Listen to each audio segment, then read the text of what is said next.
હાય friend, જય શ્રી સ્વામિનારાયણ.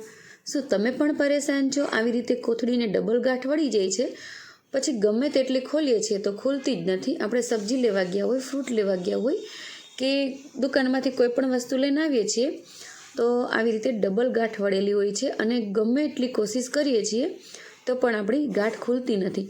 તો આજે હું તમને એક નવી રીત શીખવવાની છું કે કઈ રીતે આપણે ઇઝી રીતે આ ગાંઠ ખુલી જાય. તો આપણે શું કરવાનું છે કે ગાંઠના જે બંને છેડા છે તેમને આપણે એકદમ ટાઈટ આંટી વાળી દેવાની છે. બંને બાજુ જ્યારે ટાઈટ આંટી વળી જાય ત્યારે આપણે એ આંટી વાળેલી જે છેડો છે એને સામે ધક્કો મારવાનો છે. જે બાજુ ગાંઠ વાળેલી છે તેને સામે ધક્કો મારવાનો છે. તમે આવી રીતે સામે ધક્કો મારશો ને એટલે એકદમ ઇઝી રીતે ગાંઠ ખુલી જશે અને આપણી જે આ પોલિથીન છે તે પણ વેસ્ટ નહીં જાય અને કોઈ પણ ઉપયોગમાં આવી શકશે, કોઈ પણ વસ્તુ ભરી શકીએ.